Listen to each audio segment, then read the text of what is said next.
No. Maybe. I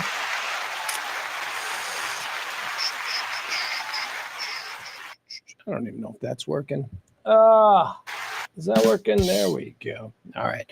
Welcome in, everybody. Hi, Rainy Days. Rainy Days is first in the chat room today. Welcome in to the Rant. I'm Pugs Moran. We do this every day. Well, at least we had been doing it every day since 2021. I was going to take a couple of days off this week. I was just going to kind of like, try and stop. Like, this is like heroin, It's like, so, but no, here we are. Trivia night, that's a big reason. Today, Tuesday, trivia, 4060 Beltline Road. Come on by, come one, come all. We're out there. Trivia. We've got prizes. We've got all kinds of fun things. It's Trivia Tuesday. I think we call it trash trivia. I'm not sure. I don't know. Me and Brandon out there. Actually, it's just me. I think Brandon's in California this week. Good for him. So it'll be just me out there at the back nine, 4060 Beltline Road for Tuesday night trivia. Come one, come all. We give away drugs, big old bags of drugs. Get them while they're legal. They're still legal. We can still give them away. It's September 1st. Or did Abbott sign that nonsense yet? I don't know. Anyway, there you go. Come on out. Back nine tonight for trash trivia with me, Pugs. 4060 Beltline Road every Tuesday nights. Come to rely on. Oh, man, what just happened? I'm having a rough day, guys. I'm having a rough, exhausting day. Hold on. Got to pull up my thing. That's what she said. God, that's loud. Why is that so? That is really just loud. Hold on. That's still freaking loud. That's still real loud. Jeez. That's loud. My things are all over the place. That's what she said. Oh, hold on. That's what she said. I can't stop with the that's what she said jokes. It's a tradition. Me and my 16-year-old son. So we just go back and forth all day. That's what she said jokes. I don't even know what I'm looking at now. What am I looking for now? Oh, I know what I'm looking for. Jeez. Hold on. I'm trying to find the trivia questions for tonight or the categories because I know April in the chat room. April comes to trivia every Tuesday night. She's got her categories out there, so I like to make sure I get her the categories. All right, here you go. These are tonight's categories for trash trivia at 4060 Beltline Road. The back nine tonight, 7:30. Everything kicks off. Category one, we do 2 rounds. 4 categories per round. Category 1 for round 1, geography. Ooh, do you know about geography? Category 2, round 1, children's animation. Think you know Rugrats? Think again. Children's animation. Category 2. Category 3 for tonight's trash trivia. Random. It's just random. Just every now and again, I'm like, why not just throw a random category in there? Just random trivia. That's category 3. Category 4, the final category of the first round for tonight's trash trivia at the back 9, authors. That's right, authors. What were they? They existed in the past. People did a thing called reading. Today we've got an entire category, authors. Authors rounds out the first round of trivia. The round two starts up shortly thereafter, usually about 10-15 minute break. We get into round 2, category 1. Last week, we did lead singers. Last week, I told you the lead singer, you had to tell me the band, or I told you the band, you had to tell me the lead singer. People did pretty well with that category. It wasn't that difficult. Today, we're going to make it a little bit more harder. Yes, more harder, I said it. Today, we're doing category 1 of round 2, drummers. Yeah, that's right. Trivia about drummers. I'll name the drummer, you name the band. I'll name the band, you name the drummer. However it works for you, that's what we'll do. Drummers. Category 2, TV themes. Yeah, TV theme songs. All right, so here's what I'm going to do in category 2 of round 2, TV themes. I'm going to give you a lyric from a TV theme song. You tell me what TV show that's the theme to. Get it? So be something like, here's a story about him. Nah, I can't do that because Brady is in there. I don't know, whatever. You can figure it out. TV theme songs. Category 3 in round 2, Dallas numbers. Dallas numbers. What could that mean? What could Dallas numbers category be? I don't know. Think about it. And then the final category of the day is going to be another one of them. They're random. Or no, I'm sorry. This was foodstuffs. I did random third. I was going to round out with random, but I decided foodstuffs. Foodstuffs. Trivia questions about food. That's the final category. I feel like my mic is way hot. 1, 2, 3, 4, 5. Is that better? I don't know. Maybe that's better. Maybe it's not better. I dismantled the studio yesterday. I was in here. I didn't do a stream yesterday, but I was in the studio yesterday, and I took a bunch of the mobile stuff home because I thought maybe I would do some live protest coverage, but I ended up not doing any. I ended up not doing any live protest coverage because I was just too enthralled. Oh my God, I'm protest guy. We're going to talk about it. I mean, I'm not protest guy, like I'm not out there protesting, but I had spent the last 4 nights doing nothing but I've got like multiple screens open. I'm watching, live streams from the ground. I got helicopter shots. I got multiple helicopter shots. Oh my God. Then last night we had a little to do here in Dallas, right down the street, literally right at the end of our block here. Right there is the Margaret Hunt Hill Bridge over the beautiful Trinity River, the area of Trinity Groves. It's where there was a bit of a dust up, a bit of a protest last night here in Dallas. So we'll talk about that today. Today's not going to be that long of a show. Got a couple of topics in, we're out, we're gone. Then I got to do Diddy. Then I got to go do trivia. Come one, come on. Say hi to the chat room. Hi, Al. Al's in the chat room. We got Barney in the chat room. We got Leslie C. Rhonda's there. There she is. Okay. What do you say we get started? I say we get started. Do I have anything small talk to tell you? Do I have any small talk? No, I don't think so. Just come to trivia. There you go. That's all the small talk I got for you. Let's get started. It's the Rant. It's the 10th day of June, year of our Lord, 2025. It's the 161st day of the year. There's 204 remaining. Take a little sip. Thank you. All right. The show will play out in 4 quarters. 4 different segments. The first one we do here, it's called Antecedently on This Day. Here we go. Antecedently on this day, quarter 1. These are just events that have happened on this day in the past. We're going to run through it. It's just this day in history. Don't overthink it. All right, here we go. Antecedently on this day in the year 1935, Dr. Robert Smith takes his last drink and Alcoholics Anonymous is founded. All right, there you go. Dr. Robert Smith. Bill Wilson, right? He's the other guy. It was Robert Smith and Bill Wilson that founded Alcoholics Anonymous. It's done some good stuff, right? I mean, I'm not an alcoholic, so I've had to go to Alcoholics Anonymous meetings, though. Yeah. You want to hear what? You want to hear how nonsense this is? So I had to go to a month's worth of Alcoholics Anonymous meetings when I was like 16 because I got caught at a party with beer. I'm like a 16-year-old. I got some beer at a party, and all of a sudden, for a month, the judge says, you got to go sit with a bunch of hardened alcoholics in some church basement.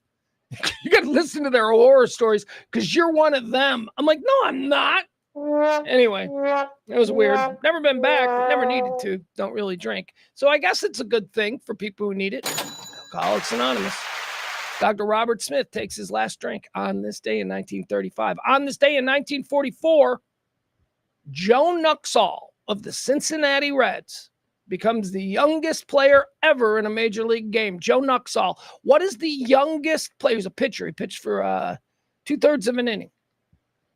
What is the youngest player? I'll save you the time. 15. 15 years old.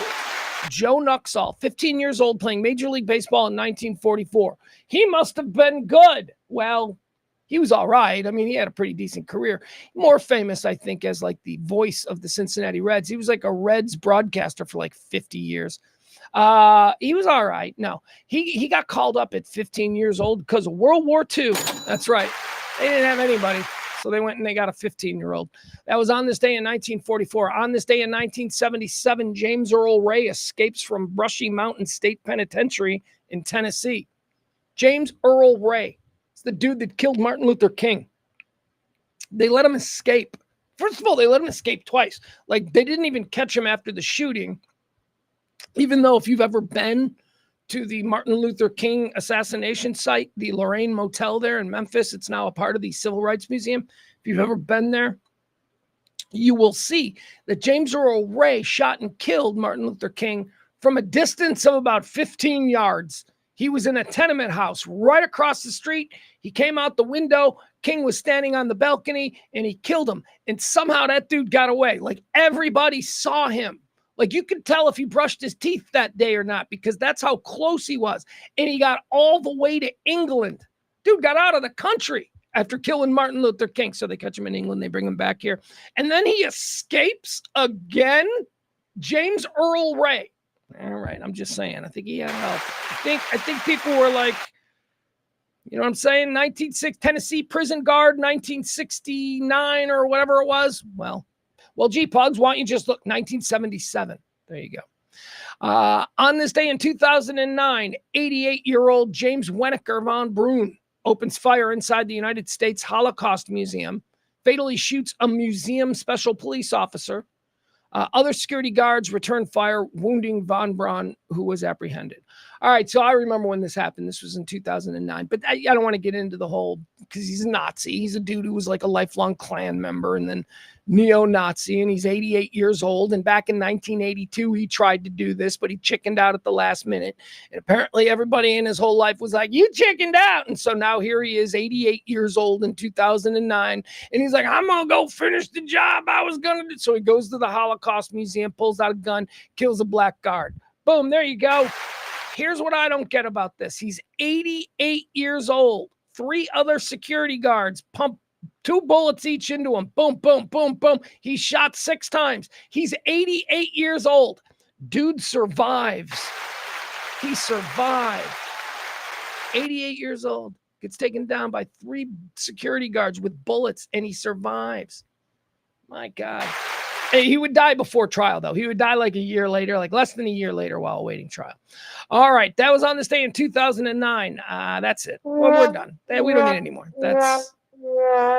We don't need to push it. There was like another one about space. It was a Mars rover story, but nobody cares about that stuff. So let's do birthdays. Want 'em, want 'em, want 'em. They claim it's their birthday. These are people celebrating birthdays today.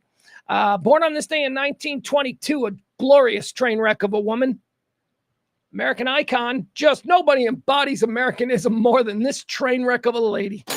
Judy Garland. There she is. Look at her. Chain smoking cigarettes since she's 7 years old. Judy Garland was a train wreck. She wasn't all that good looking either. Was she just that talented? I don't know. I don't know if I appreciate talent from that era to the degree that I should. Because quite frankly, you tell me Judy Garland is talented, I'm going to say, have you ever seen Bruno Mars? What are we talking about here? Okay. She sang, kind of. Was she good? Was she good at singing? And the reason I ask is because I think she's good. Like, that's the programming that, oh my God, it's the greatest voice ever. But if I'm being honest, I've heard any number of spare amateur take the stage at American Idol and wail that song every bit as good as Judy Garland. So I don't know. She drank. She was like a big drinker. You know, the other thing about Judy Garland, I was reading this. I was like, okay, today's her birthday. So she died in 1969. She died young because she lived hard. She crammed a lot of life into that. How old was she? I'm not even sure how old she. I don't want to do the math. All right. 1930 to 1970. That's 40. So plus 8. She's 48. Might as well. 47. Okay, I'm going 47. See what I did there? I did backwards pizza math. I have the skill. I can do math like that. I have that skill because I delivered pizzas in the day where it was all money. So you had to be able to go back if the pizza was 1947. And if the pizza was 1347 and the dude gave you a 20, you got to know how much change to give him back and how to do it. Like, you don't want to give, like, if it's like, here's a trick with the pizza man back in the day, right? If your change is like $5 and like 45 cents, I ain't giving you a $5 bill because you might not tip me a $5 bill. I'm giving you singles because I want you to tip me. So it doesn't matter, even if I got a 5. Anyway, I just showed you some pizza math. Judy Garland, born on this day in 1922. Overrated. Born on this day in 1923, disgraced British publishing czar Robert Maxwell. Robert Maxwell was the primary competition to Rupert Murdoch back in the 1980s. They were like the Coke and Pepsi. They were trying to both corner the journalism market there in the UK.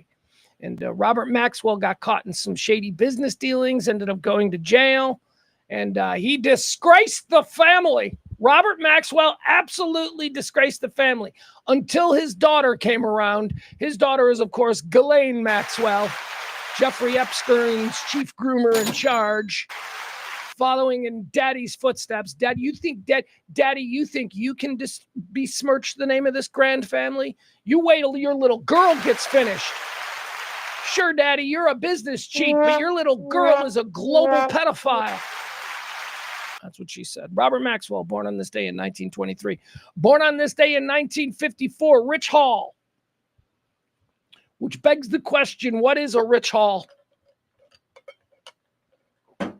Was Rich Hall funny?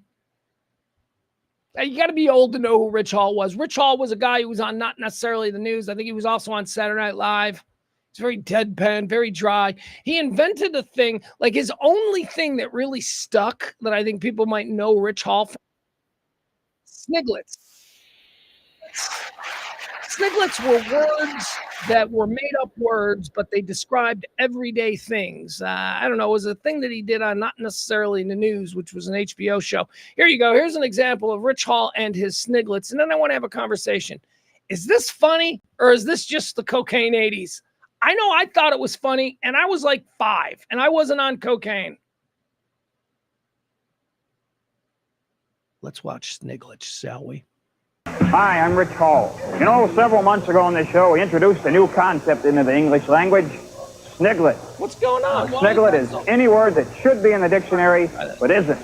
For instance, the word sprat. There you go. Hi, I'm Rich Hall. You know, several months ago on this show, we introduced a new concept into the English language, sniglet. Now, a sniglet is any word that should be in the dictionary, but isn't. For instance, the word spratchet. To those giant windshield wiper-looking things you always find at check. All right, there we go. All right, that's joke 1. Spratchets. All right, those rubber things that you divide your food from your neighbor there in the grocery checkout line. Spratchets. Is that funny? I mean, maybe 1980 it's funny, right? Maybe, 83, I guess this is from. So maybe that's an 83 joke. Okay. Checkout counter. Now, you don't have to go beyond your local supermarket to find a good half dozen Sniglets. Spiros are the star-shaped marks on the ends of hot dogs. All right, I don't know. That kind of made me laugh. That one kind of made me laugh. I don't know. Squimmets are those disgusting threads that you always find hanging from bananas whenever you try to peel it. All right, squimmets. Squimmets are those disgusting threads you always find hanging from bananas. That's all right. Squimmets is funny. This is a Motspur, pesky fourth wheel on that shopping cart. Never seems to get along with the other 3. The act of taking food from one section of the store and replacing it in another section is known as perpetation. And it's a seasoned perpetrator who can camouflage these foods effectively. These misplaced... All right. We all do that. I don't want this. Just stick it, hide it behind a bag of Doritos or something. And somebody finds the coleslaw back there from the deli that you decided not to have. Okay. Foods are known as food flotsam. And they have these misplaced foods are known as food flotsam. And they have a pretty mysterious way of showing up on your grocery bill. By all means, keep those Sniglets coming, folks. We can use them. Mail them to Sniglets, P.O. Box 27901, Hollywood, California. All right, I want to point something out here. The whole reason I wanted to play this was because why did I think Rich Hall was funny? He didn't write these. Look at him. He's pitching for people to send the Sniglets in. He's not even writing them himself. All right, go kick rocks, Rich Hall. Rich Hall. celebrating a birthday today. Rich Hall, born on this day in 1954. Born on this day in 1961. How about a true rocker, Kim Deal? Woohoo! Kim Deal, well, Pixies, Breeders, Kim Deal. You know. All right, happy birthday, Kim Deal, born on this day in 1961. Born on this day in 1965. And Stillwood, Elizabeth Hurley. Good Lord, Elizabeth Hurley.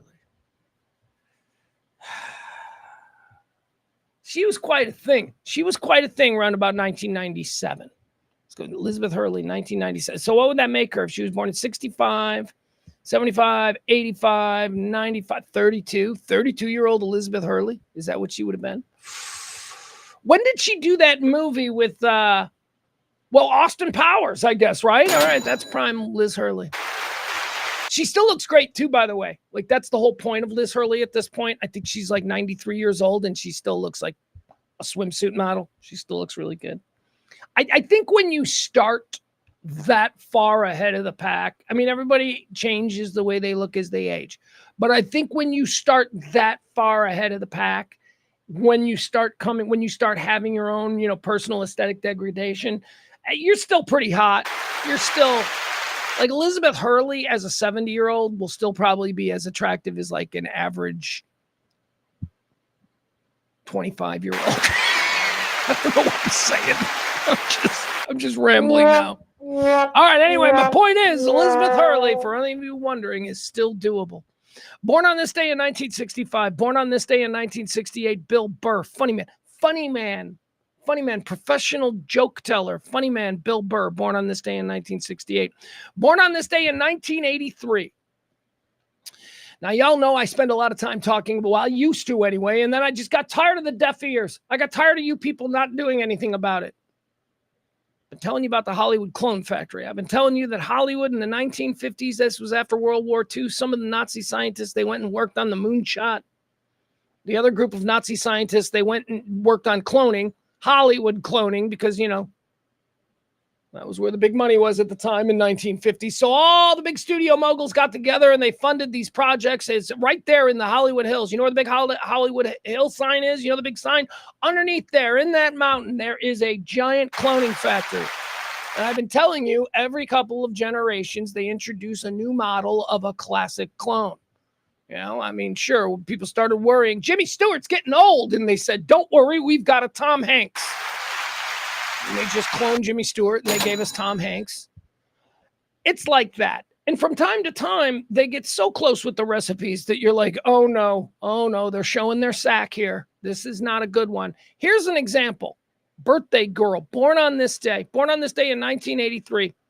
Hold on, let me see if I can find the proper. Is this here? All right, here we go. Oop, nope, already got it. Hold on. Hold on, guys. There she is. All right, here you go. Look at this. Born on this day, Lily Sobieski, ladies and gentlemen. Which one is Lily Sobieski? And which one is her mama clone, Helen Hunt?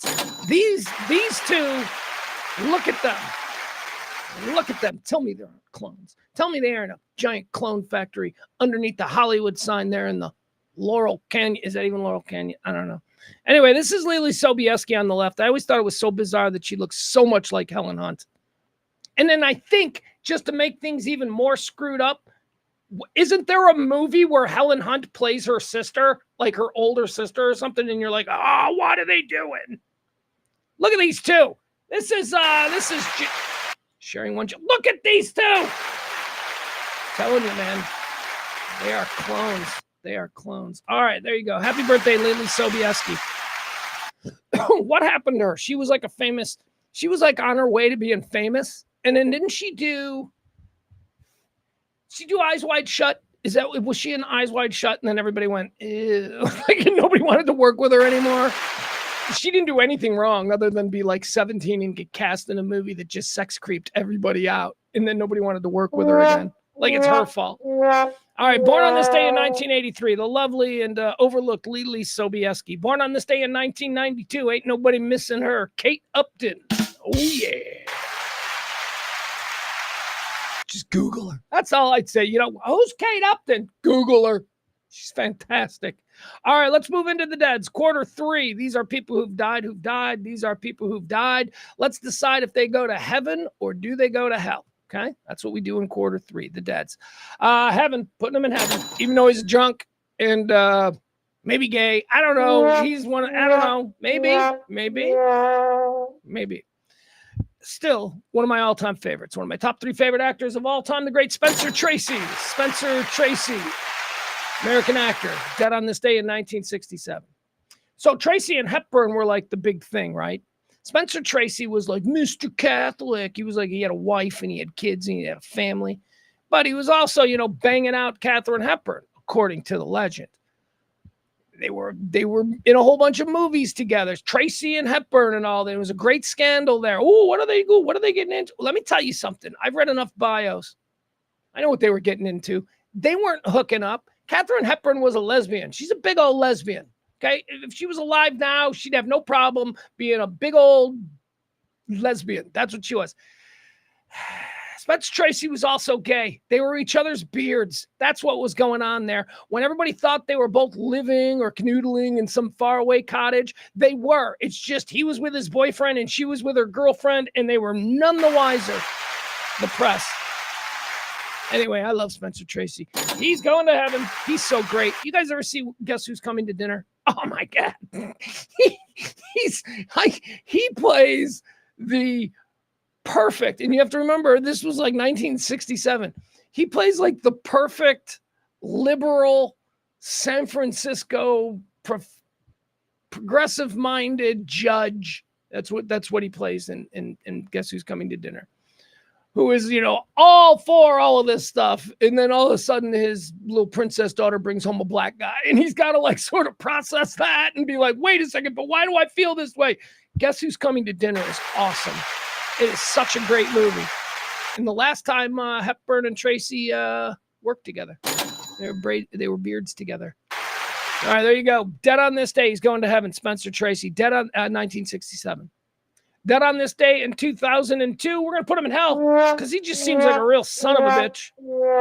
Even like the cool stories about this guy, you're like, but he's a dick. The only reason that story's cool is because it was so unexpected for him to be that volatile.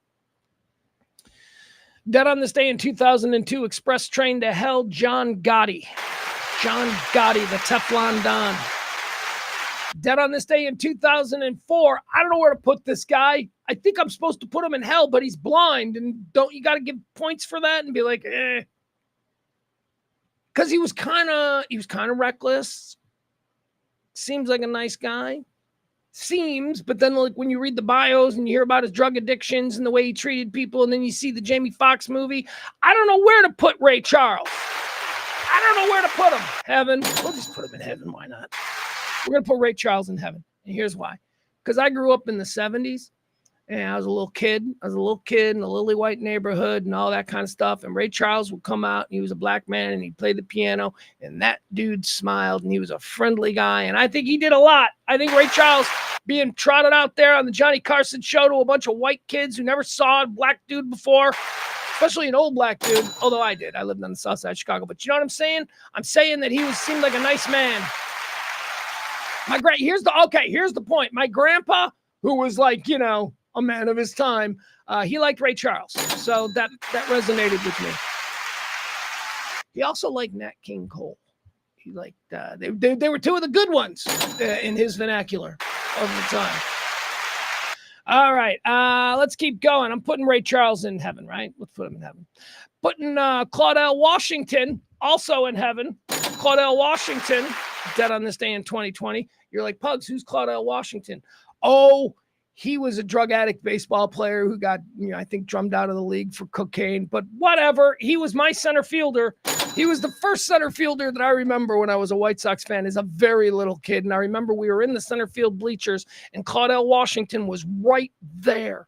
I mean, it's a vivid memory. I was probably 5 years old, and I'm leaning over the center field bleachers. And right there, it's like I could reach out and touch him, an actual baseball player. Claudel Washington. I'm putting him in heaven. Oh, I buried the lead. he turned and waved to us. And I'm telling you, you have no idea what that meant to a little 5 or 6 year old kid. Claudell Washington. I don't care. I don't care what kind of a player he was. He's going to heaven. Dead on this day in 2023 and absolutely going to hell.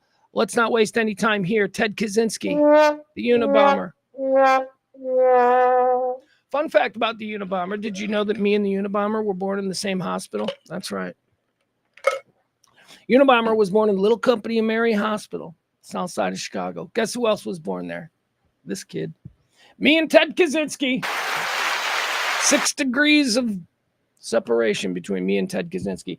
All right, guys, that's going to do it. We are done. But might I remind you, it is Trash Trivia Tuesday. Where's April? Have I seen April in the chat room? Have I seen Bill? Have I seen the people that I absolutely need? Anybody new coming to Trash Trivia? Or are you guys all just going to fucking be like, no, we don't support anything you do? Getting a little bit frosty. What's going on? Oh, you know what? We'll touch on this. We'll touch on this when we get into the rundown, which is surprisingly right here. Some big doings going on in the Diddy trial. Are you listening? Are you paying attention to my breakdown, my daily breakdown of the Diddy trial? Oh, it's the best work I've done in years. I enjoy it so much. It's crazy. Jane has been on the stand now today. Very excited to break down today's day 3 of the Jane testimony. Jane is testifying anonymously. We don't know what Jane's real name is. Jane's an influencer and an OnlyFans model who was, one of Diddy's girlfriends for years, and only broke up with him after he got arrested. That was it. That was the reason for the breakup. Otherwise, she'd probably still be there, but yeah. And now she's on stand talking about all the horrible things that she just put up with and would come back and, again, reminding you that Jane would still be with him. Today on the stand, they cross-examination. It's been 2.5 days of Jane with direct examination. Jane is testifying with immunity because she talked about how she muled drugs for Diddy. She's testifying with total immunity as a prosecution witness, right? So the first 2.5 days, it's the prosecution. They get their shot at her for her to say and frame the story the way they want her to. And now today, it's the cross. Woo-hoo! Got Mark Garagos's daughter. She's going to sharpen her knives on her today. Okay, so we'll get to that. Because I got thoughts. And of course, if you subscribe to Diddy or Didn't He there at Radio Misfits, radiomisfits.com, you'll hear those thoughts.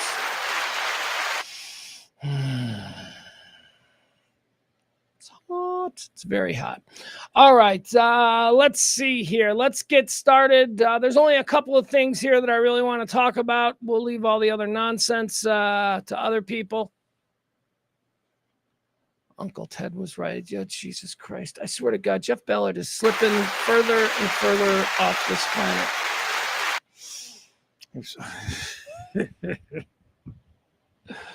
All right, let's talk about the protests, since yours truly has spent the better part of the last 4 days doing nothing but watching the protests.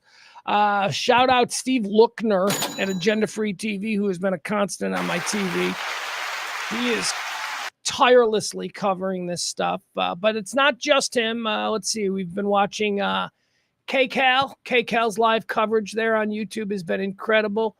One station out of San Francisco, KTVU, I think, out of San Francisco, has been providing nonstop helicopter shots of this situation.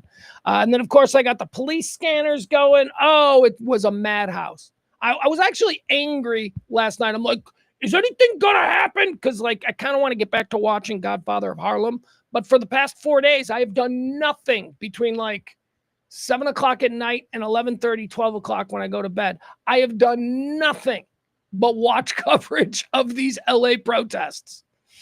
And yes, I am still calling them protests until the sun goes down. When the sun goes down, that's when these things degenerate into riots. So let's address that first and foremost, okay? Let's talk about what's happening here. We have very little tolerance in this country for the gray area, right? Everything's got to be an absolute. It's got to be, it is either an absolute peaceful protest or it's an absolute riot. Let's get the Marines. Fact of the matter is that it's, for the most part, it's a peaceful, although aggressive protest. But there are people, as with every protest, whether we're talking Ferguson or January 6th, there is an element that comes out and is attracted to the chaos of these moments, and they try and take advantage. That's where Los Angeles is famous for their looters, during the riots. We saw some of that. We absolutely saw some of that. We also saw a whole bunch of people burn on Sunday afternoon, like 6 Waymo cars, which, by the way, they've been screwing with these Waymo cars since Friday night. Friday night is when they discovered that if they could order the Waymo cars, like they all would order, or I don't know how Waymo works, but they were able to block off entire streets simply by standing in front of Waymo cars, because Waymo cars are programmed not to move forward. So they would intentionally get a Waymo car in front of them, and the Waymo car would act as a barrier. It wouldn't move as long as the person was standing in front of it.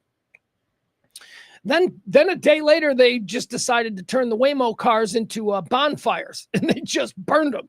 You ever seen an electric car burn? I watched 6 of them burn from beginning to absolute puddle of whatever on the street. Those things burned down to the juice. There was like nothing left on those cars. And we watched, and they all burned within like 20 minutes. I'm sitting there on the screen watching that. They go, well, that fire's raging now. Okay, you cannot tell me that burning cars like that in the middle of downtown Los Angeles on a Sunday is peaceful. That's not peaceful.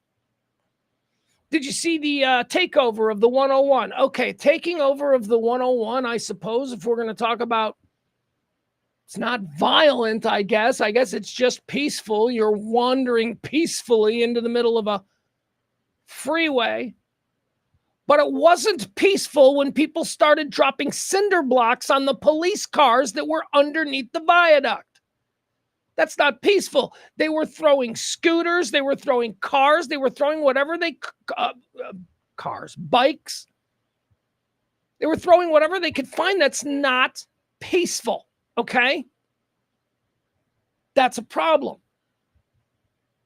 People on Saturday night were starting brush fires in downtown Los Angeles. Brush fires. We know what that leads to in this part of the country. We just came through that. Okay, that's not nonviolent. That's not a peaceful protest. All of these things are the things that occur when the sun goes down. It's been 4 consecutive nights of this, with the exception of the burning of the Waymo cars. That was just good old Sunday fun day stuff. I think there are a lot of truly peaceful people. I think there are weirdos who believe in peaceful protest and at all of these protests that we see, whatever the cause is, I don't know. I think there are always sincere people who are out there exercising their First Amendment right to speak truth to power, which is what a protest is. I know I've been to a number of protests in my life. Most of them were union. Most of them were, for strikes and stuff. But I've been to a number of protests, and I know that I was sincere about it, that this is what we do. We stand here, we clog up this walkway, we make it difficult. But we never burned anything down. These are radical influences. These are crazy people. We have crazy people all over this country. Everybody, I'm just going to say it. Every single one of you has somebody in your immediate life who is fucking crazy, whether they've been diagnosed, whether they're taking pills for it, or whether they're just acting erratically, and you've thought from time to time, this person needs help. Everybody's mentally on the edge. And so you don't think you get 50,000 people to come out, all over downtown LA who are honestly motivated by a political policy change. That's what protesting is supposed to be about. What they're doing. You don't think that within that group, in this current American society, that we're not going to get some fucking mall shooters who are just going to look for chaos opportunities? That's what's happening. Okay, there you go. So I've laid it out. That's what I think is happening. Do I look at every one of these people like rats? They ought to just gun them all down. No, because I'm not a fucking monster, and you are, if that's the kind of thing that you think has to happen in America. You want to suddenly become some South American banana republic where we're mowing people down in the square because they disagree with Il Duce? No, can't do that. But let me say, man, I've been watching, as I say. I've probably watched 4 days, 6, 20 plus hours of these live protests. The Los Angeles Police Department is doing an amazing job. That now, and I shouldn't say that. Look, I've watched enough to know that that's incorrect.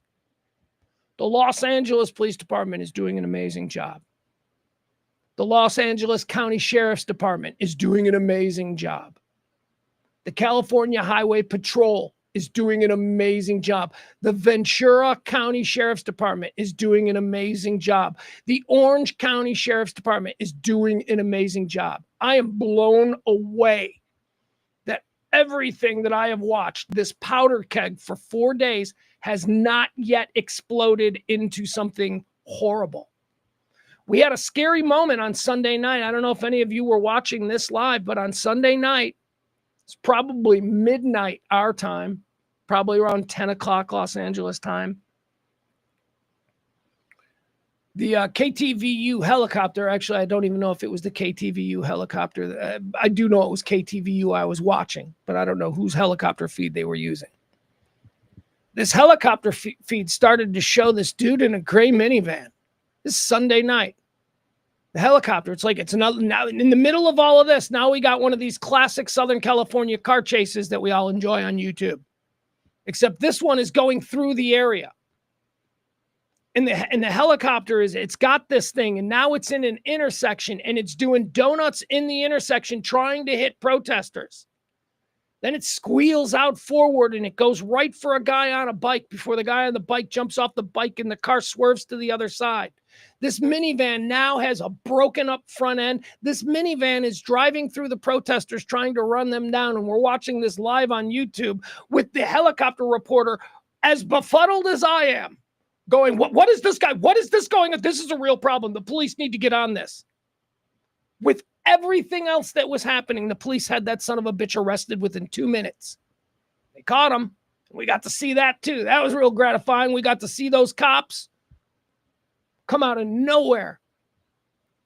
I mean, think of that. That dude was in a minivan and he was looking to run people over. Oh, Pugs, you don't know that. Yeah, I do know that because I watched it.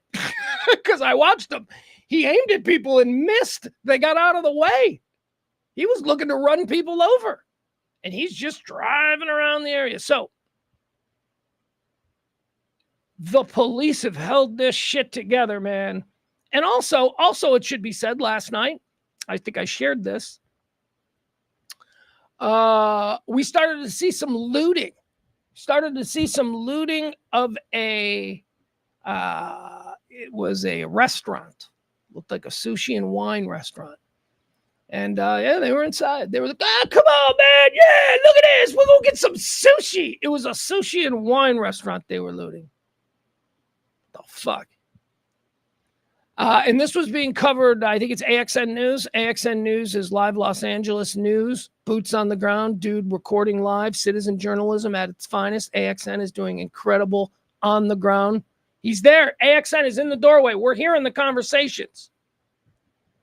The protesters, at this point, probably 20-1, removed the looters and then stood there in front of the door and wouldn't let anybody go near the door. So there are elements of, this mob trying to police themselves.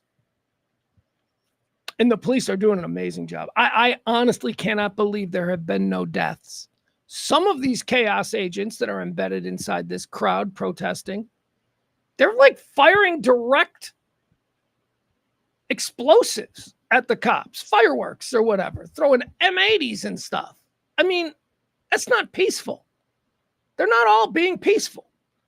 Of course, they're also not all being or participating in a riot. So I've not seen a riot yet. See, but that's only because I'm old enough to remember how LA really does a riot. If you fucking little snowflakes are all pearl clutching over what you've seen over the last 4 days, you aren't old enough to remember a real riot. The 92 LA riots almost burnt the entire city down, and it went on for weeks. Smoke plumes in different areas of the city's entire blocks reduced to ashes. People being dragged, civilians. Does the name Reginald Denny mean anything to you? This dude was pulled out of the cab of his truck and his face was broken with a toilet. Yes, they had a toilet. They dropped a toilet on Reginald. That was 92. What we're seeing here certainly doesn't require, any sort of stepped up policing. What this is a bunch of angry people, and they need to be herded. They need to be herded like cattle. And if any of them break the law, they need to be arrested. And a lot of people are being arrested. The Dallas stuff was boring. I watched a little bit of it, but it was at some point, the Dallas protest just became a static shot of a helicopter, just and the crowd got smaller and smaller. So I don't know what to expect. I don't know if the protests in other cities, like here in Dallas, I don't know if they are going to grow. I don't know if the Los Angeles, when does this peter out? When does Los Angeles peter out? What happens? I'm not a great believer in the peaceful protest. I'm sorry. I believe that, you got to get violent at some point. Now, I'm not suggesting that that's what these people should do, because I'm not taking a position here either way. But I am just asking, what do you think peaceful protests accomplish? I don't think they accomplish anything. Of course, then again, I'm a middle-aged white man, so I've never had to fight for anything. So maybe I've never really needed to explore this topic. But that's really what it is. You let these people throw a tantrum. You let them fight for what they believe is right. And they do it peacefully. And then they get tired and they go back to their lives. And then nothing changes. And a bunch of people feel good about, I protested. I fought for something. Yeah, but you accomplished nothing. You accomplish what you want to accomplish by voting people out. Boy, is that a cliche. Elections have consequences. Oh, Pugs, it's so fascinating. Elections have consequences. Oh, I never heard that before. I didn't vote for these people, but these people are here. And these people are doing the things that they're doing. And you people are going to tell them, we don't like what you're doing. Well, midterms, I suppose. I suppose we could concentrate on the midterms if that'll get you through, but I don't know what to say. So this whole stupid thing between, what is with you MAGA people? I posted this the other day. You MAGA people are now being forced to accept, one, the premise that, budget deficits don't mean anything. Not a big deal. They were a huge deal when Biden was there. Now, not a big deal. Budget, adding to the budget deficit, not a big deal, not the end of the world. Everything will be fine. We're going crypto anyway. That's what you people now have to believe.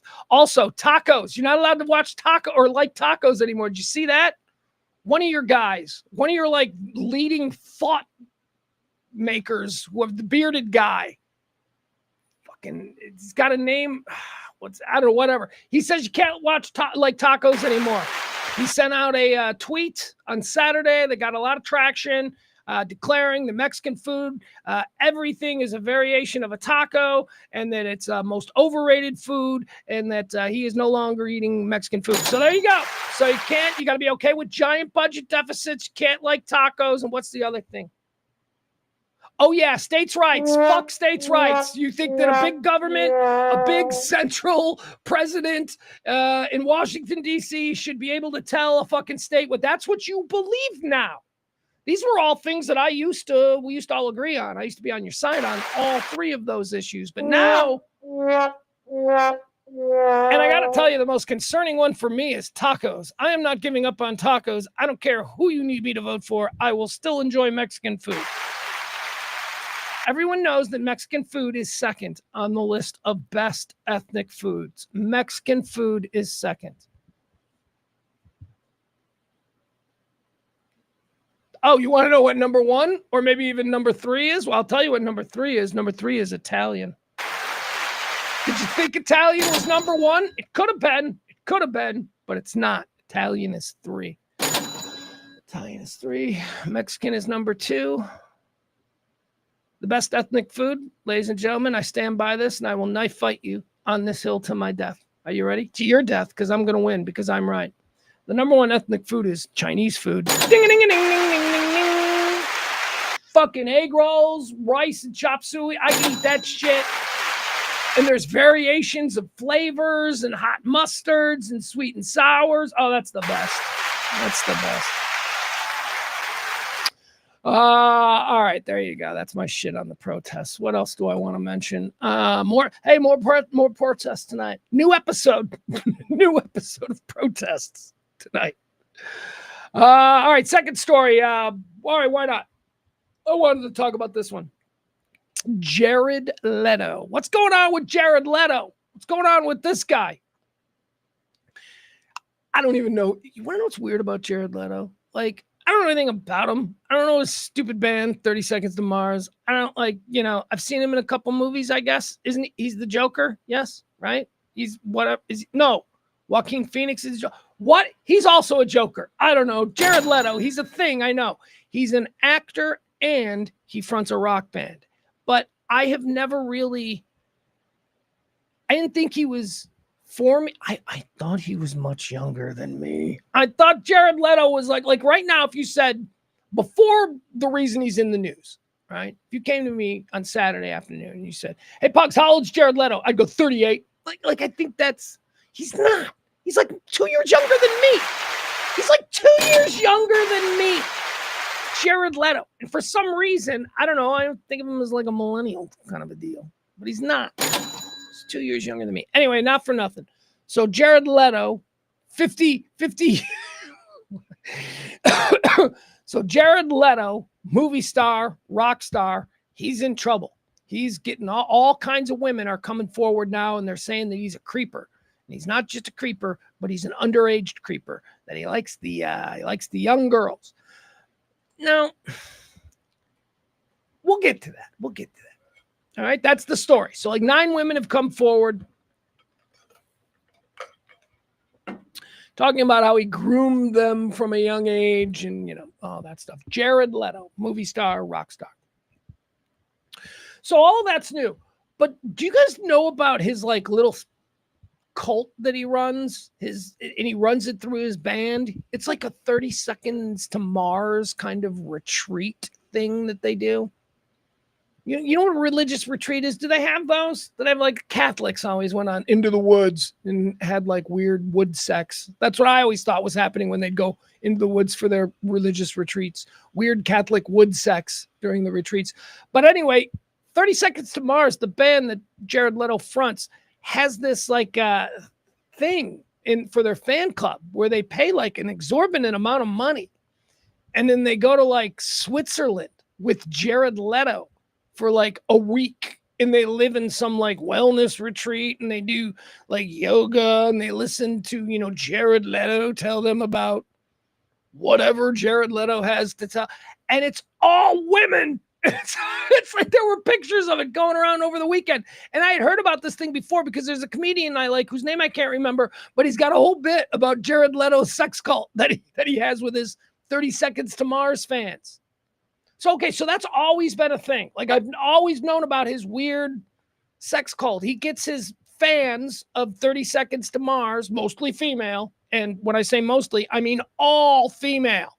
The pictures were him in the middle of 150 chicks in some ski resort in, Switzerland. So anyway, so he's been doing that for a while, and they get charged $20 grand for that experience. And people over the years have said, yeah, man, it's really fucking weird. He thinks he's a god or something. And it's okay. So this is what we've known about Jared Leto. So now comes the new news. All right, I'm going to give you, there are any number of publications who are writing about this. I think the whole thing started on a platform or a publication known as Airmail. On Saturday, they published an interview with a woman who says that she was sexual. Well, let me read you the story. Jared Leto denies sexual misconduct allegations from multiple women, some who they say were underage.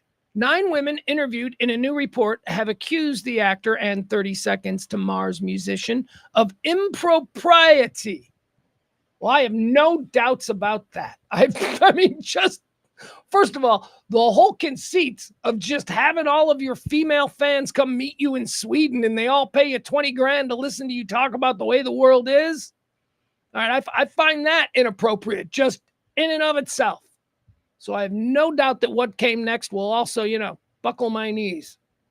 Jared Leto is denying allegations of sexual misconduct from multiple women, including some who say they were underage when they met him.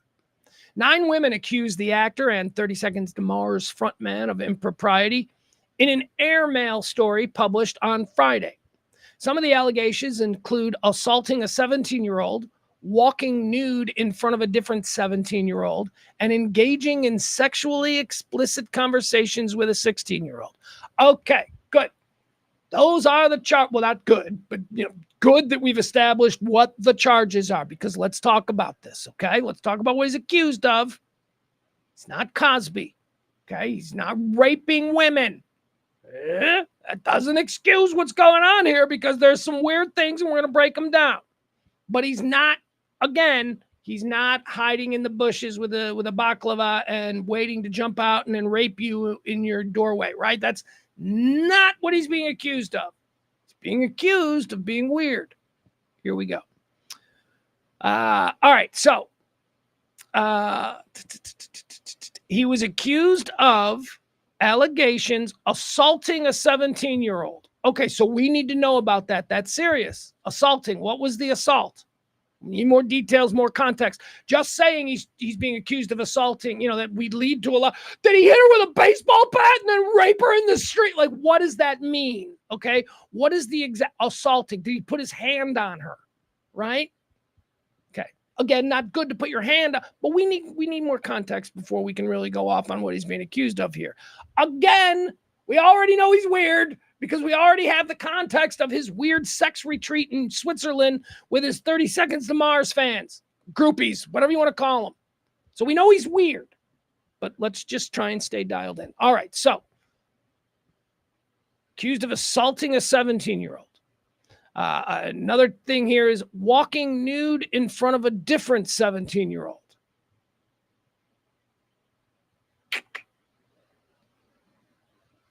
I mean, there are people out there, and I'm guessing he's one. He just strikes me as the type. He's got the energy. There are just naked people out there. Now, I'm Pugs 17. He knows. I get it. Right? Charlie Rose lost everything because remember Charlie Rose, the interview guy? Charlie Rose lost everything because an intern came to his hotel room and he opened the door while wearing a bathrobe, okay? Now, at some point, his dick fell out of the bathrobe, right? Okay, and he lost everything because of that, because that happened in front of and I don't know, Charlie Rose, maybe he was kind of trying to see where it would go. I don't know. But that's the charge, that his dick fell out of the bathrobe. He was wearing a bathrobe, okay? That's damning for Charlie Rose, because I don't think we look at Charlie Rose and go, oh, that's a naked guy. Like, he's just always naked. He didn't mean anything by it. I mean, your chances are you're going to catch him naked. Like, that's not Charlie Rose. But I think that is Jared Leto. I think he might be naked guy. He looks like he's got the long Jesus hair. Don't you imagine he just walks around his house naked? All right. Again, not excusing it. Context for all of these charges are things that we're going to have to, find out right now. These are just what the headline grabbing charges are. All right. So, his allegations include assaulting a 17-year-old, walking nude in front of a different 17-year-old, and engaging in sexually explicit conversations with a 16-year-old. Well, yeah, see, that one, no. The only excuse you have for that is that texting, right? Texting dirty with a 16-year-old is this charge. Okay, again, I got to read it. And I gotta be convinced that he knew she was 16, because I think that's an easy one. Well, she turned out to be 16. I don't know. She was just a chick I was flirting with. So I think there are excuses there. All right, let's continue on. By the way, again, I'm not making excuses. I'm just playing his defense. Like, what are they gonna say? Because if this is what these girls are coming forward saying, they're going to have to offer something. So I'm trying to. A representative for Jared Leto has denied the allegations. Entertainment Weekly has reached out to representatives for Leto for further comment, but no reply. One of the women, Los Angeles-based DJ Ali Telly. Oh, let's see who this is. All right, hold on. One of the women. So is this one of the women? Let's see what she looks like. So this is a woman who is apparently one of his victims, and she's an LA-based DJ, and she is allowing her name. Like nobody else is allowing. She's allowing her name because maybe it's good for business. All right, here we go. Okay. All right, I can see it. All right, here you go. So this, nope, that's not good.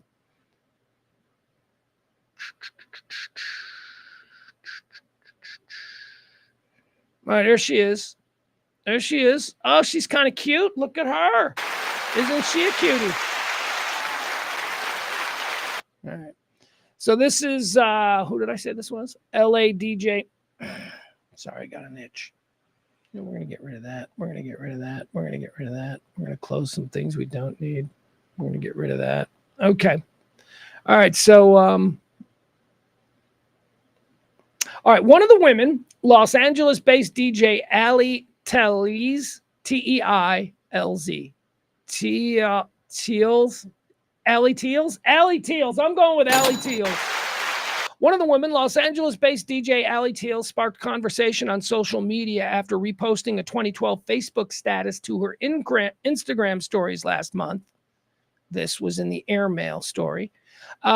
She wrote, "You're not really in LA until Jared Leto tries to force himself on you backstage in a kilt and a snow hat." She wrote at the time. See, he's avant-garde. He's avant-gross, possibly. You know, a kilt. Okay, so again, DJ Ali Teals, who we're looking at here in the picture, she says, "You're not really in LA until Jared Leto tries to force himself on you backstage in a kilt and a snow hat." She wrote at the time. She also referred to the Dallas Buyers Club Oscar winner as Hollywood's most persistent predator in a kilt. All right. He's interesting. He goes around in a kilt. And I bet, see, full dong alert. You know that he's out there running around in a kilt, full dong flying, because he's naked guy. Not Charlie or Rose. Charlie Rose, we were shocked. We were like, what? He's obviously up to something. But I don't know. The same can be said for Jared Leto. Chances are he's naked right now. As I say this, Jared Leto, wherever he is, he's probably naked right now. Just walking around. And he probably eats cereal while standing up. He's that guy too. You ever seen the guy who holds the bowl of cereal and just eats it like that? That's what he does while naked. Right now, that's what Jared Leto's doing. He has no idea that there's a middle-aged narcissistic streamer right now talking about him. In the follow-up, Teals claims that she was assaulted and traumatized by Leto when she was just 17. She alleged that he knew my age and didn't care what he did. He didn't care what he did was predatory, terrifying, and unacceptable. Miss Teals' allegations are demonstrably false, Leto's representative told the outlet. Another woman, former model Laura LaRue. All right, who's Laura LaRue? We got to look at her now, right? All right, hold on. Let me find Laura LaRue. Model Laura LaRue. That's a great name. That is a great name. Laura LaRue. All right, what are we dealing with here? Singer Laura LaRue. All right, I don't know. There's a whole bunch of Laura LaRue showing up. I don't know what we're dealing with. I don't know which one is her.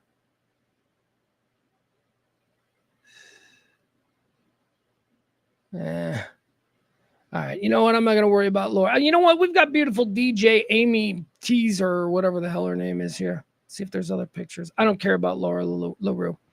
Anyway, Laura LaRue told Airmail for the story. She said, "He was flirting with me. He'd lean in close, then pull away like it was a game." She said that this occurred when she was 16 years old. She had met him when here, I'll read it to you. LaRue said that she met Leto at an animal rights benefit in Los Angeles when she was only 16, which led to email correspondence between them that, see, he was like already in his mid 30s. And she's 16? Still in high school, like a sophomore? Yeah. It says here she was 16, which led to email correspondences between them that eventually resulted in her visiting him in April of 2009. I remember him teasing me the whole time I was there, LaRue told Airmail. He was flirting with me. He'd lean in close, then pull away like it was a game. The outlet reported that when LaRue was 17, Leto walked out of a room completely naked in the model's presence. He just walked out, dick out, like it was normal, she said. See, it is normal to him. I think he's normal naked guy. I thought maybe this was just what adult men do. No, not adult men. Adult Jared Leto's, but not adult men. A representative for Leto denied that anything untoward occurred between the actor and LaRue. Their communications contained nothing sexual or inappropriate. The representative told Airmail and Mrs. LaRue later that Mrs. LaRue later applied to work for Mr. Leto as a personal assistant, further underscoring the absence of anything inappropriate in any of their interactions. All right, so you get this? So this Laura LaRue, she's telling this story. They go to the Leto people for comment, and they're like, Laura LaRue, she tried to become his personal assistant, and we told her no. All right, so that's interesting, right? That's an interesting angle. However, Laura LaRue says she denied ever submitting an application for the position. All right, so now I need the Leto people to provide me a copy. Me, rando me, in the middle of Dallas. I need you. Email me a copy. Anyway, there you have it. All right, Jared Leto's got a bunch of women saying that he's a creeper extraordinaire. Jared Leto, ladies and gentlemen. All right, let's talk about one more thing that I want to get off my chest. This was a reason for me to do a show yesterday. I was like, oh, I should do a show. But I ended up not doing a show. Hold on. But that's okay, because we have today and we can talk about this.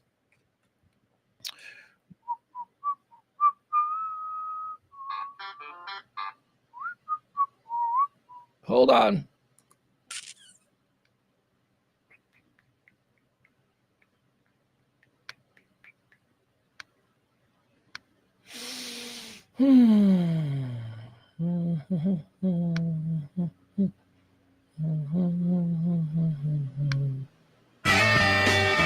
That'll do.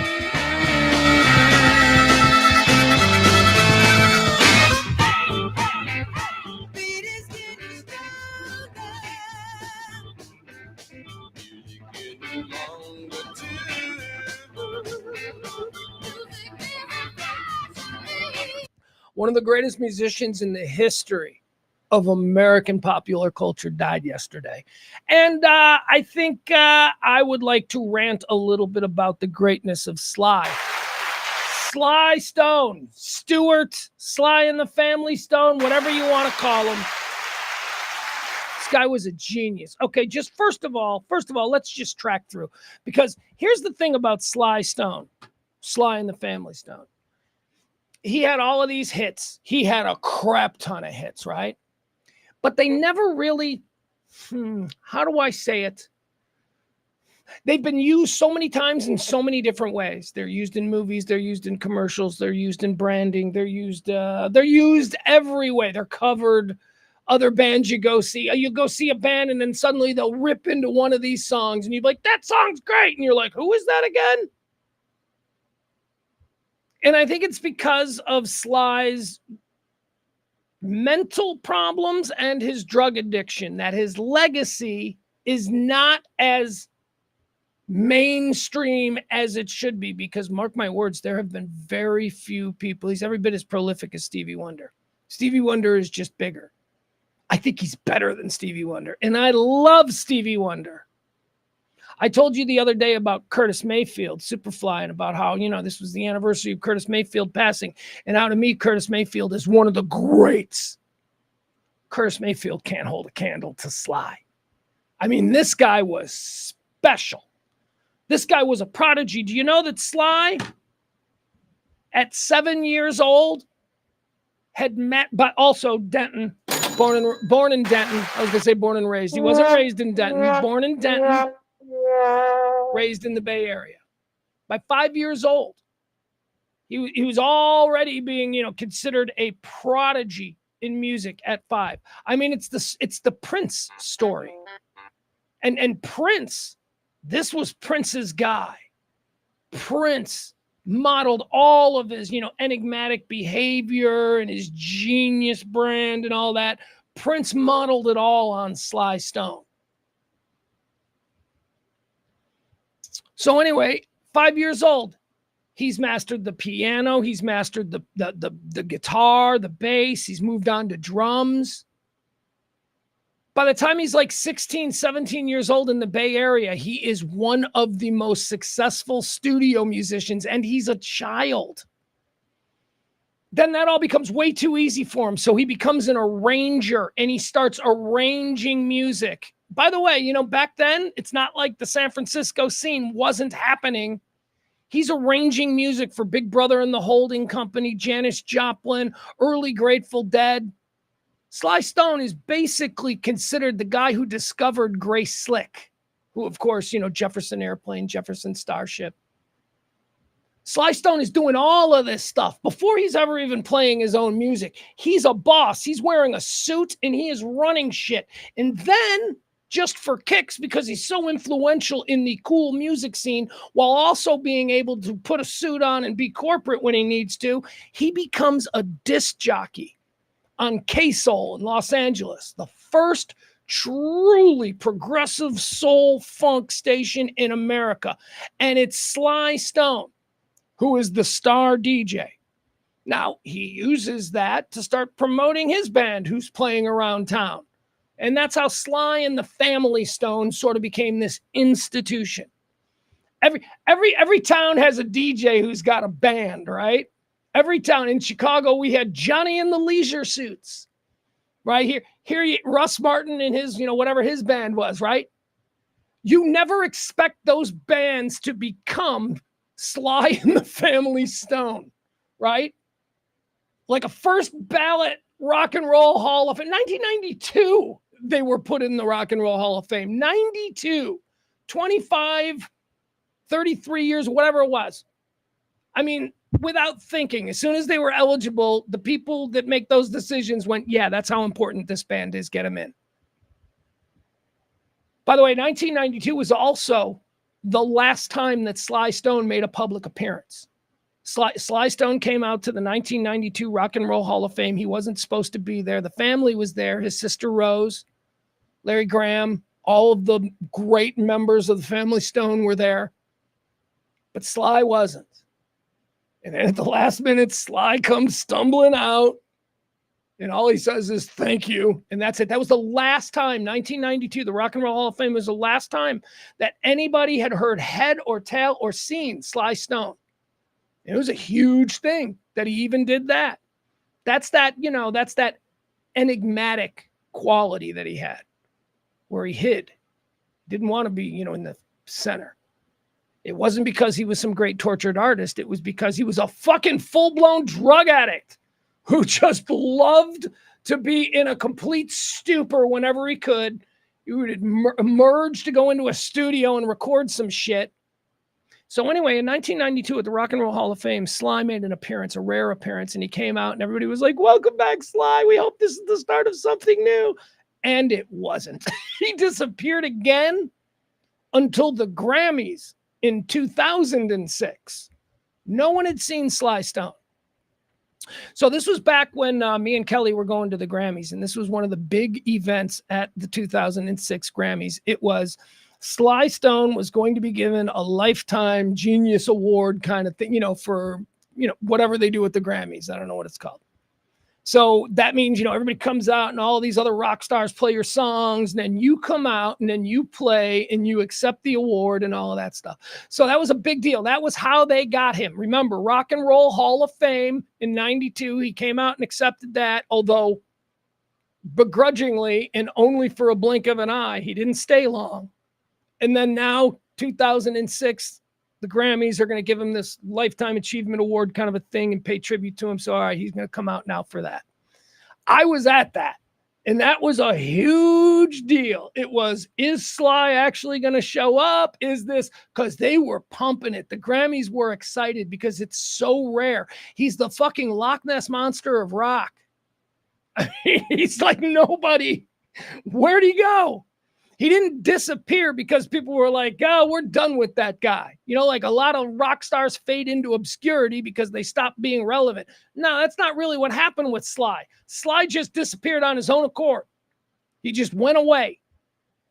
So here, let me show you this. We're going to watch some things because, again, this is one of my favorite people. And then I'll tell you a little backstage story from the Grammys.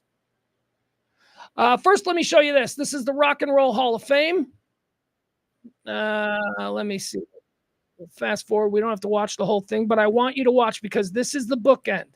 This is 1992. This is the first time anybody saw Sly in years. Why?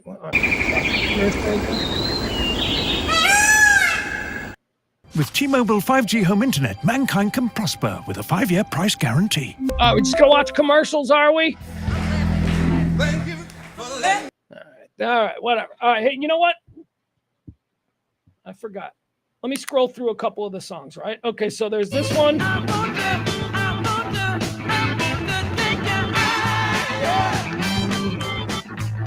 All right, obviously, we've heard that a million times, right? This is one of my favorites.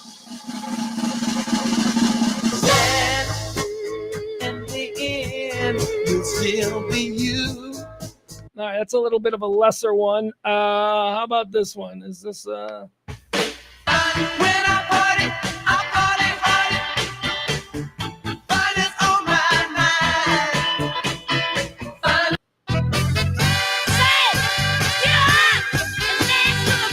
I mean, these are all things you've heard, whether it's sampled in a million other hip-hop songs or just on their own in different forms, commercials, whatever it is. I mean, some of these are such classics. Sometimes I'm right, and I can be wrong. My own beliefs are in my song. The butcher, the banker, the drummer, and then makes no difference what group I'm in. I am everyday people. All right. Hot Fun in the Summertime, another staple.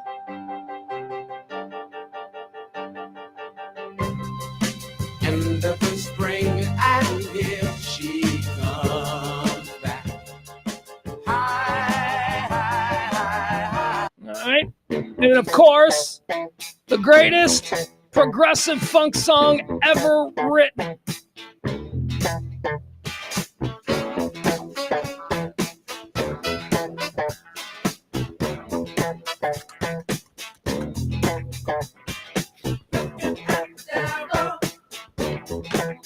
All right, so there you go. So at least you're a little, thank you for letting be myself again. All right. So here we go. Let's go to 1992, Rock and Roll Hall of Fame. This is the Family Stone. Just so you know, Sly is not on stage here as they're being introduced. Be myself again. I want to thank you for letting me be myself again. Sing one more time. Thank you for letting me be myself again. All right, we can move past all of this. So they're all getting up there and they're all talking. And let me see. Oh, here's Rose. Okay, so this is Sister Rose. This is Sly's sister, his actual sister. Say thank you to me. I want to say thank you to you too. Oh, wait a minute. There's something else I almost forgot. What was it? Wait, go on. I know what it is. Go on the side there and see what some of the- I know what it is. Yeah. I don't know. As usual, it's just us. All right, so here he is. He just comes walking out. Here, probably half in the bag, but whatever. Oh, it's this guy here.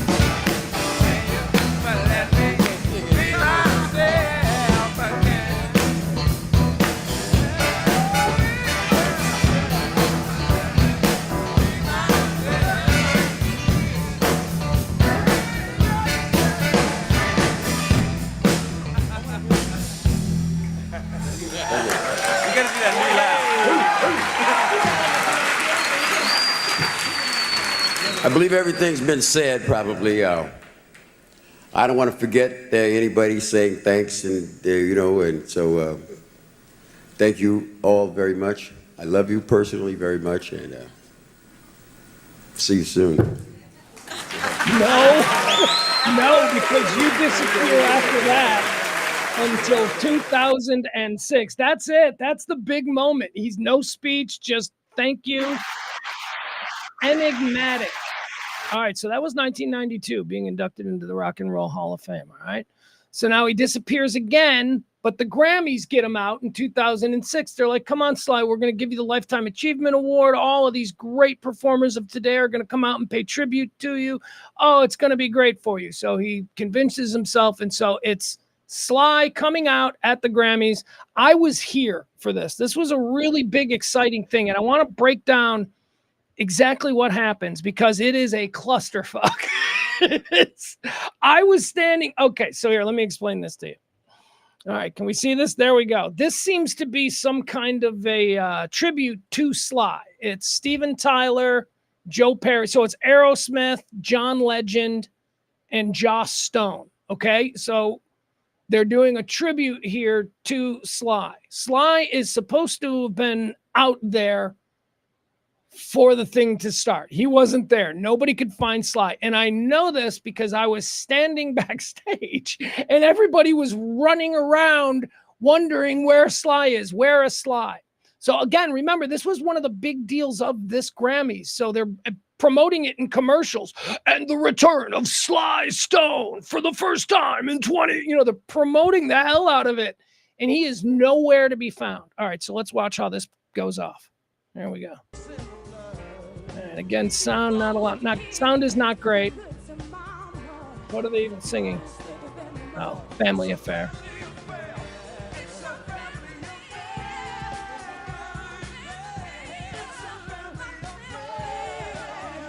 All right, so you know how they do it. They do like a medley of all of his greatest hits and all that stuff. All right, who's this? So I don't know who these people are. All right, so let's fast forward. Because remember, they're all covering for Sly, who is nowhere to be found. Oh, here's Will.i.am.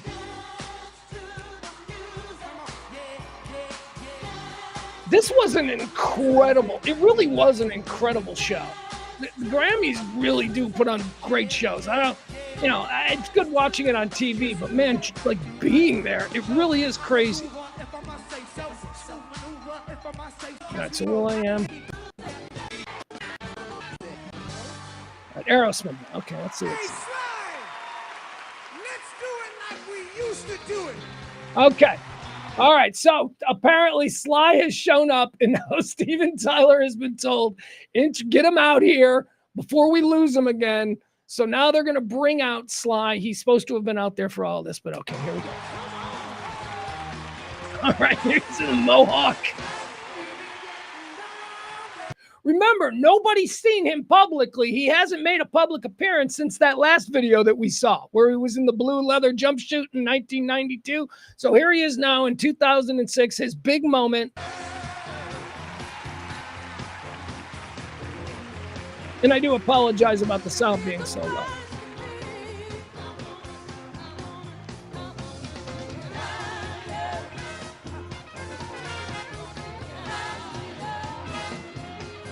All right, so understand that right now, what is happening is the payoff for all of the weeks of publicity about the return of Sly, and we're all excited, and the room is electric, and everybody's like, he's here, he's here. I'm not quite sure he's here, if you know what I mean. I think he's somewhere else. I don't think Sly knows where he is. Let's watch and see how he performs in his big moment.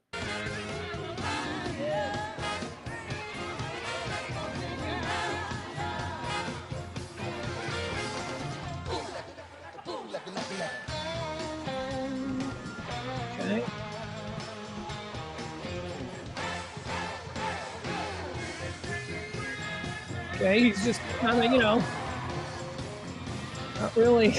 not really giving us the big payoff. Here he goes. All right, we hear him singing there a little bit.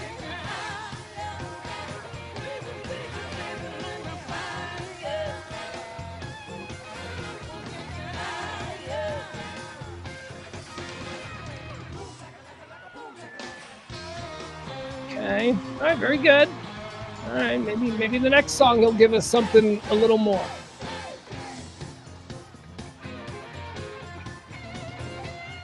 Okay. Now it's the jam. We're all jamming here. We're watching and we're all staring at him. We're like, what's he gonna do next? Genius. We're in the shadow of genius. We're all thrilled to be here in this moment. He hasn't looked up once. He's just... Okay. All right. They're just jamming now. All right. All right. He's coming out front. All right. This is what we're waiting for. Yeah. Take the lead. Baby. That's it. Come on. All right. Oh, where's he going? Wait, he's leaving? Wait. There were 2 more songs that were scheduled for him. And now they're filling. He left the stage. He played on stage for like a minute and a half, came out front like he was going to start the next song, and then he just left. He waved and left. That is Sly Stone. You're mercurial. You never know what you're going to get with him. He died yesterday. How old was he? 88 years old. Again, there's a really great bio. What is the doc about him? There's a new doc that I just watched a couple of months ago. What is it called? Because I suggest you all watch it. It is so fun. Let's see here. Sly Lives. Is that what it is? Yeah. Okay, that's what it is. It's called, okay, so if you ever get a chance to watch this, I'm going to try and find out where it is. It's, I don't know where it's available. I don't know where I saw it. It's called Sly Lives, a.k.a. The Burden of Black Genius. Oh, yeah. Sly Lives, The Burden of Black Genius is a 2025 American documentary film directed by Questlove. It explores the life, career, and legacy of Sly and the Family Stone. Had its world premiere at the Sundance Film Festival on January 23rd, 2025, and was released on February 13th, 2025 on Hulu and Disney+. All right, there you go. Hulu or Disney+. If you really want to go for a fun ride, the story of Sly Stone. Sly Lives, a.k.a. The Burden of Black Genius. It's too bad. All right, Sly died yesterday. It's too bad. He wasn't doing much. Not like he was pumping out new content. I don't think he's put anything out since like the mid-1980s. And even then it was like collaborations with his buddy Bobby Womack. Who was Bobby Womack? What does Bobby Womack sing? What does Bobby Womack sing? All right, now I gotta see. Because that's the other thing. But Sly Stone, like his best friend was like Bobby Womack. Is Bobby Womack dead? Hold on. Bobby Womack. All right, let's see. What songs did he have? Let's go to a Bobby Womack. What's this? You know, life is funny when you look at it. Don't know what that is. You know, everybody works out of their own. Don't know what that is. Nope. Oh, a little Bobby Womack version of Sweet Caroline.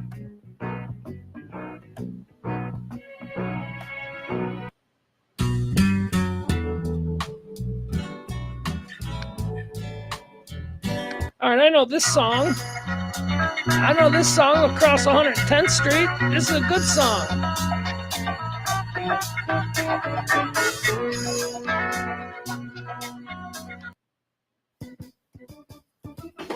All right. I guess I don't know any Bobby Womack. That's unfortunate. Other than Across 110th Street. All right. Sly Stone. He died. It's very sad. Anyway, watch that documentary. It's great. All right, I'm going to wrap things up here today. This is how we're going to finish. I want to show you something. This is going around, and I don't know why, and I'm kind of confused by it all. Justin Timberlake is apparently out on tour. He's doing his concert tour stuff. He's out there on tour. Justin Timberlake, everybody's making fun of the way he's dancing. can I show you this? Can we watch this? All right, so here, this is a clip of Justin Timberlake on his dance tour, on his recent concert tour. Nah, I'm not gonna. Okay. This person added funny sound effects. That's fine. We'll leave the funny sound effects in there. But here you go. So people are making fun of this, and I want you to watch this. I know I couldn't do this. All right, Justin Timberlake is being dragged all over social media because they say he can't dance. He's Justin Timberlake. What do you mean he can't dance? He's JT. He's been like dancing at like the toppest level of dancers since like 1995. What do you mean he can't dance? All right, let's watch.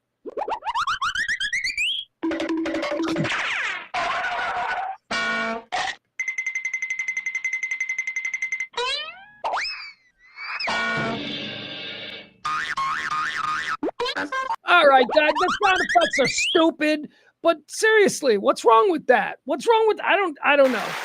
Maybe I should have played it with the actual music, but he's getting dragged.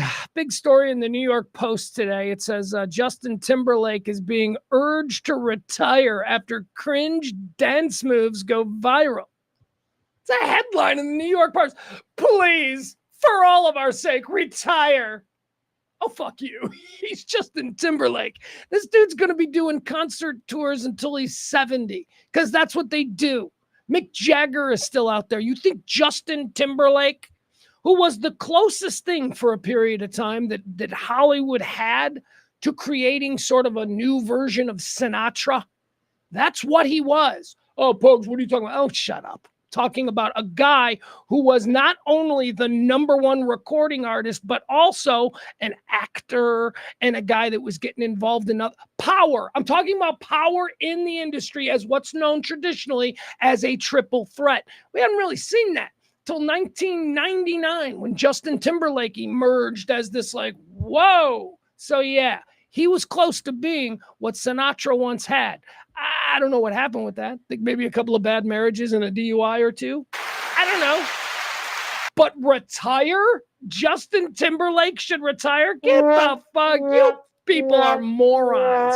That dude's got more talent in his like pinky toe. That dude's got more talent in his pinky toe. He's pretty good. All right, guys, that's going to do it. Peter says that, yeah, the Sly documentary is on Hulu and Questlove as we went through.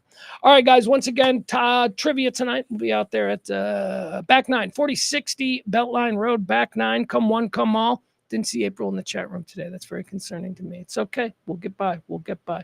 4060 Beltline Road, the Back 9. Trivia tonight. And I don't know if we're doing a show tomorrow. I don't know. Like, follow, subscribe. I'll always give you at least a half-hour heads up before I do something. In the meantime, you can keep up with everything Diddy related with my Diddy or Didn't He podcast. I do that every day.